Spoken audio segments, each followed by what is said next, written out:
Welcome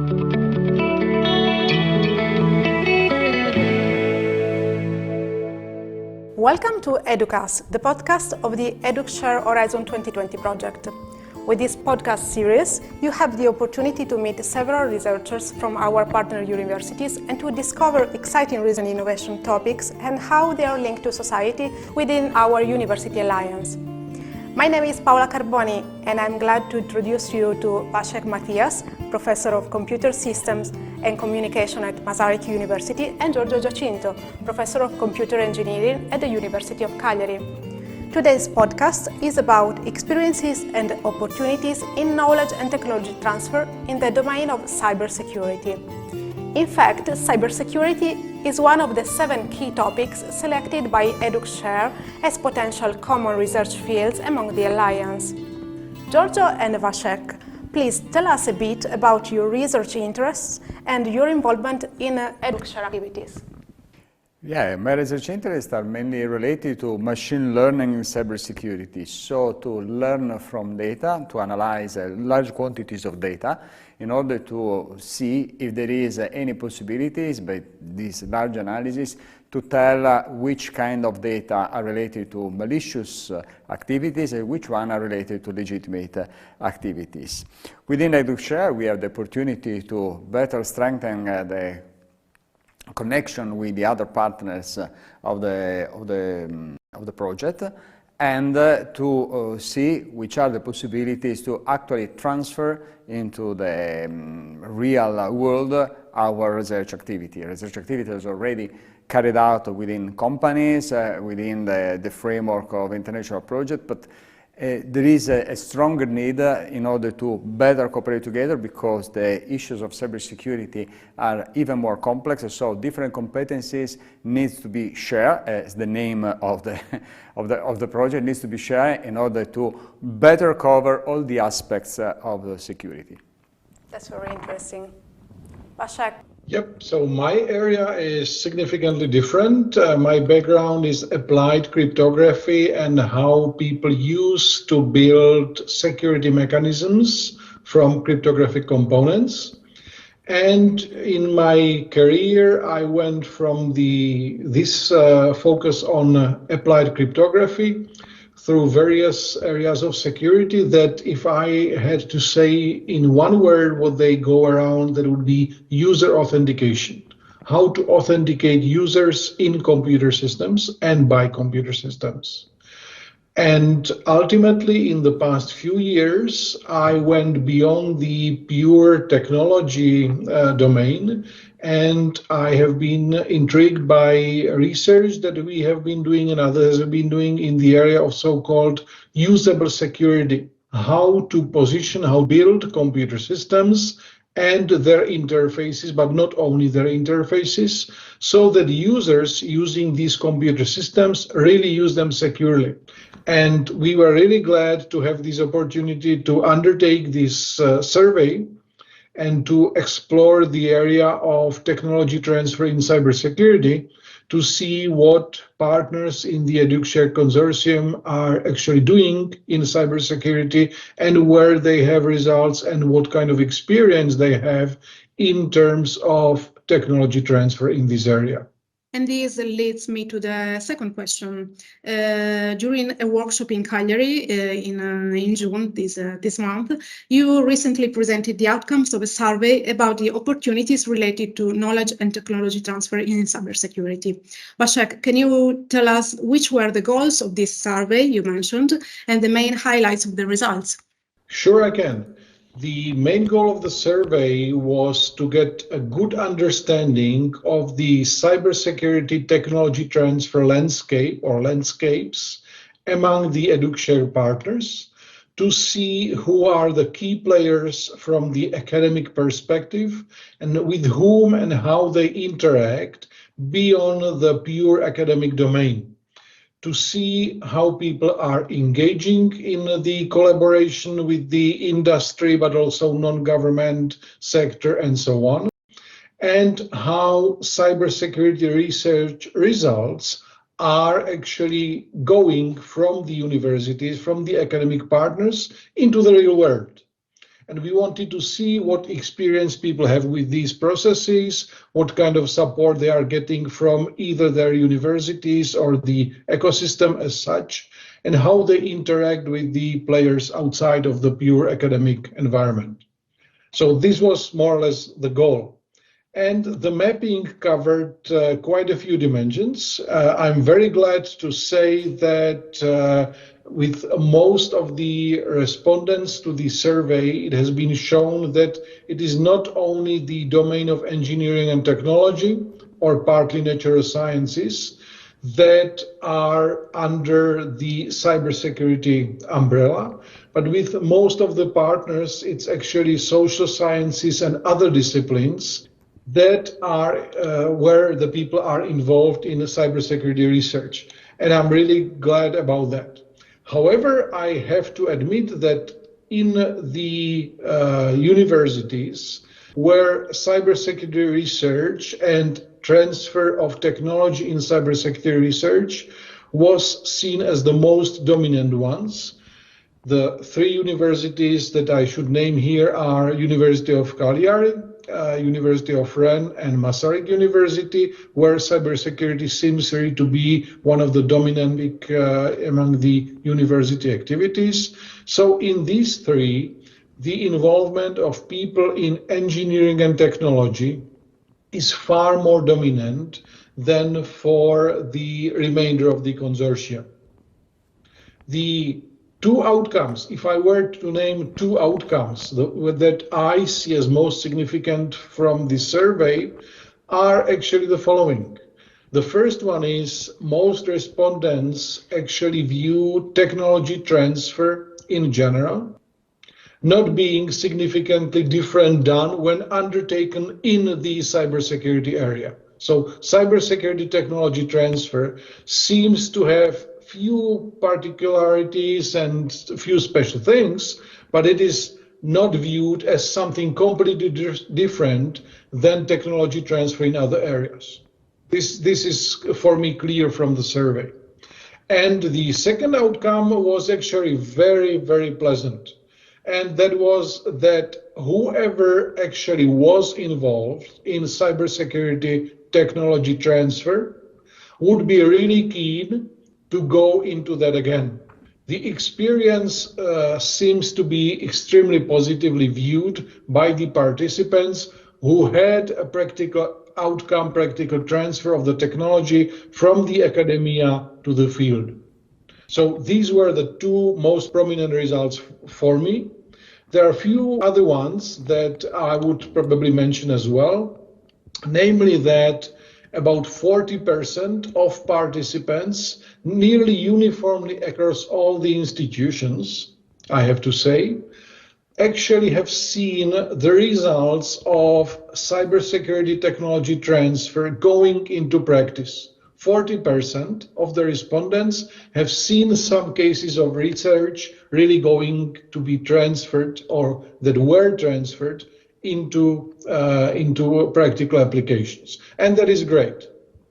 The other finding, probably the last one that I shall mention, is the finding of the barriers within the technology transfer ecosystem, where many of the participants, again, nearly across all the participating institutions, have actually been more positive about technology transfer in general, about their involvement in general.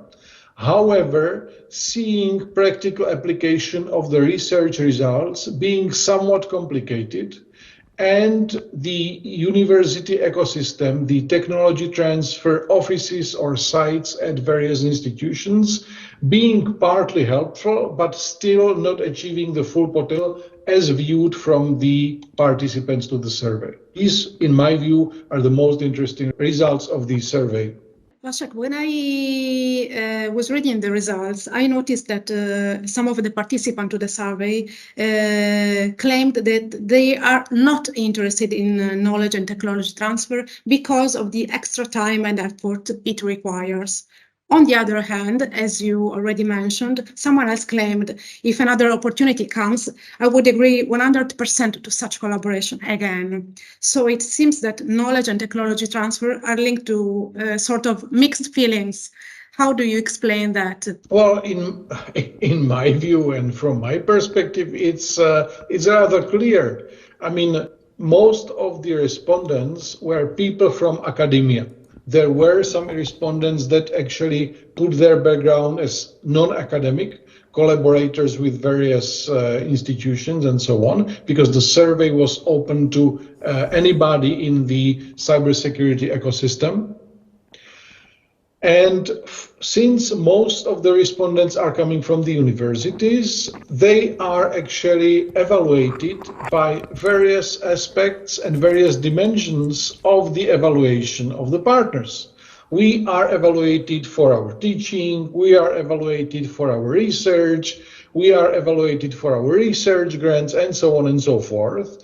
And technology transfer is one part of this evaluation puzzle. So when we decide what are our priorities and where we dedicate our time to things, technology transfer is one of them, but not very likely not the number one for majority of the participants. So I believe that this explains why this finding actually appears in the survey. People who did that are really keen on doing that again, but not everybody actually achieved a successful transfer. And what is actually quite surprising for me is that the responses actually indicate that quite a few respondents, I think it was about 20%, for some institutions even significantly more than 20% of the participants actually do not know whether their research results made it into technology transfer that was successful or not. Some people were able to say, yes, we did, or no, we did not. But a non-trivial part of the respondents were not clear whether the research results made it into the transfer. And this is where I see the services of the universities still lacking and still having to go quite a bit of way forward to make sure that those who are beyond the research results are aware whether the results are applied into practice or not. That's very clear. Thank you, Vashek. And now, Giorgio, did the partners of EDUC-SHARE have already identified new cooperation opportunities involving research and technology transfer in cybersecurity? Could you tell us a bit more about the so-called cybersecurity ecosystem and the collaboration with external stakeholders, and in particular with companies, from startups and spin-offs to the major international players?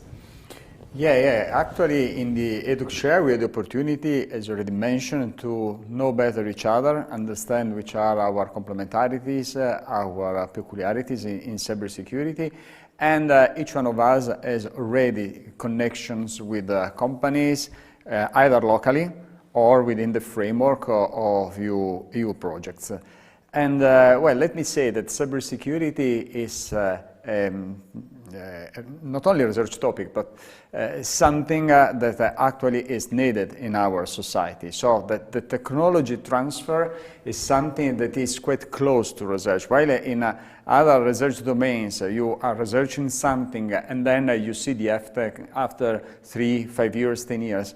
The problem and issue of cybersecurity are clearly now. And so this is something that all of us as researchers need to be aware of. That technology transfer is something that must be done right now in different formats. So technology transfer doesn't mean that we have to fund our own company, for example, because sometimes one relates technology transfer into funding a company or being directly involved in management aspects. But it's more close connections with the company so that the companies can actually have the opportunity to advance rapidly in their products and their services, and the university is well aware of where the real problem and real issues issues are. So we have put the basis for further cooperation in this. I have also to add that the European Union, actually, especially on cybersecurity, is fostering these networking initiatives. For example, I have to mention something that is not strictly related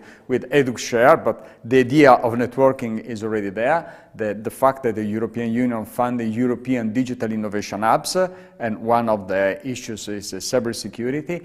And then the next, it's not the next step, but the step that is inside these local digital innovation hubs is the networking aspects. So the fact that all these hubs need to network in order to share the best practices, to avoid, I don't know, any step that appear to be failing, and to understand how we can transfer, not only transfer the technology, but also, let me say, have a guidance in our research activity so that our ideas are better fit, better tailored with the actual environment in which we are living.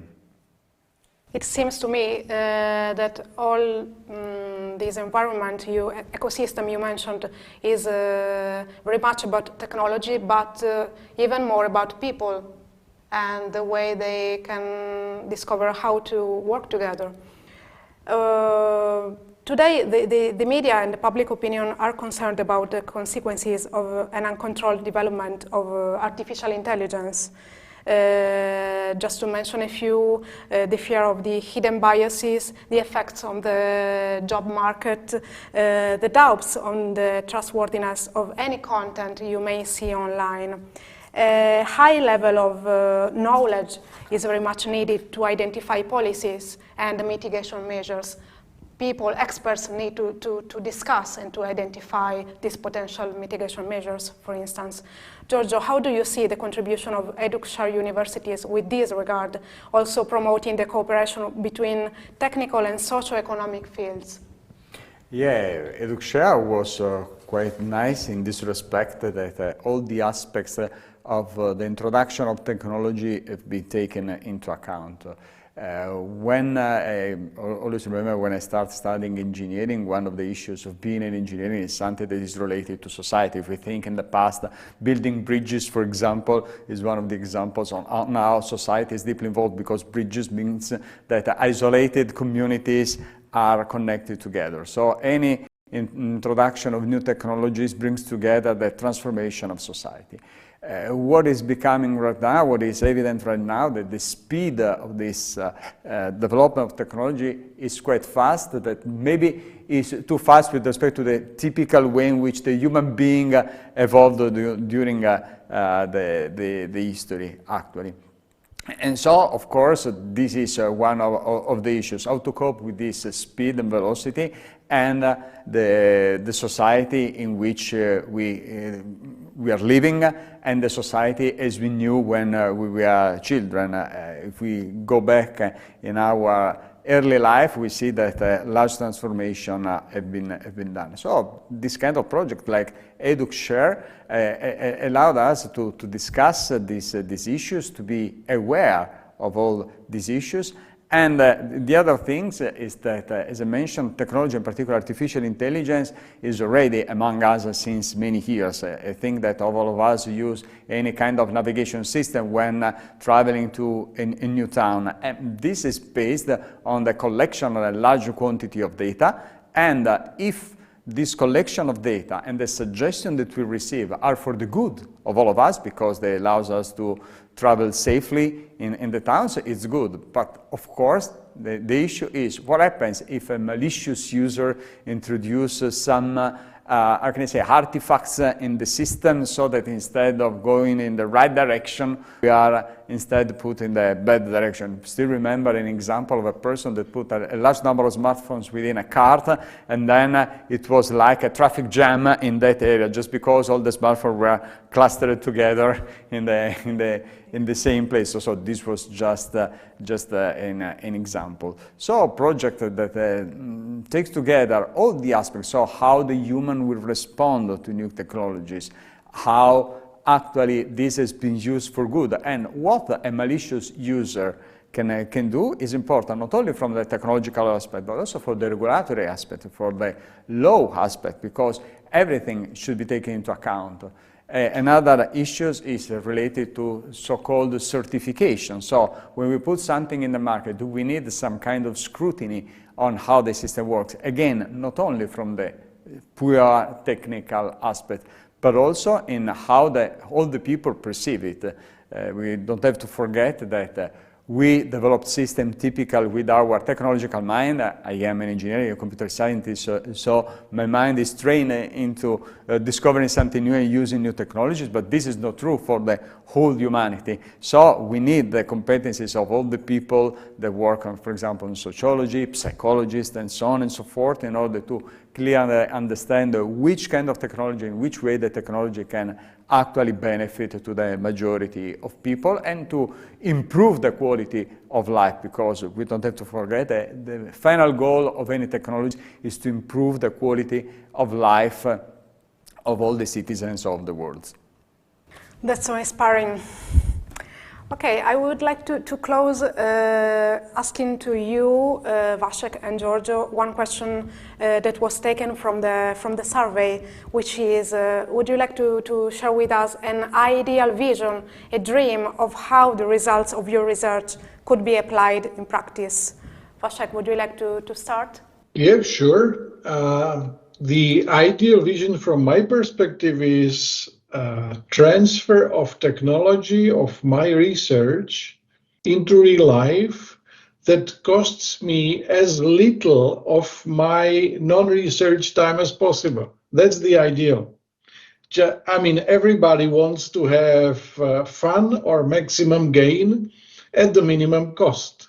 And the cost for me is the discussions and the procedures and feedback and all these things that can sometimes take months or even years. We have seen cases of research where we basically discussed an idea, elaborated the original idea, delivered the proof of concept, and then the project in the industry was actually killed. But then within more than 5 years, we see that something actually remained and something basically went up from the ashes, and the ideas that we had 8 or 7 years back actually made it into some product ultimately. And this is where we actually have the joy and the fun of this happening. Should really as little of our non-research time as possible. And ideally, we should do it with the industry, with the companies, but it can be also non-government organizations, obviously, with whom we have direct feedback. We can be very open in the discussions. We do not have to be afraid to say no. They don't have to be afraid to tell us, okay, we are not interested in this, or it will be too much of an effort and we will not do it on our own, where the communication is direct, open, and transparent. That's my ideal case. Thank you very much, Vashek. And Giorgio? Yeah, I would take the inspiration on something that Vashek mentioned in one of these previous answers, so the fact that we are all evaluated for our jobs, and this is, of course, a very good thing. But what is not good, and also in the words of Vashek, is when the evaluation is not aligned with the current goal of our research activities. So if cybersecurity is something that has to benefit for the country and for the European Union, well, we need to have better aligned goals of the companies, of the public administration, non-governmental organizations, so that when we are going to do research and to transfer technology, all of us have the same goal, so the funding opportunities, the way in which we can reach agreements in order to work together is as plain as possible. So we don't have to, climb a mountain in order to do something that actually the society needs. So there should be a change in the paradigm in which we have to work, because otherwise the risk is that we develop something in our lab, so in a controlled environment, in a near to real condition, but not fully real condition.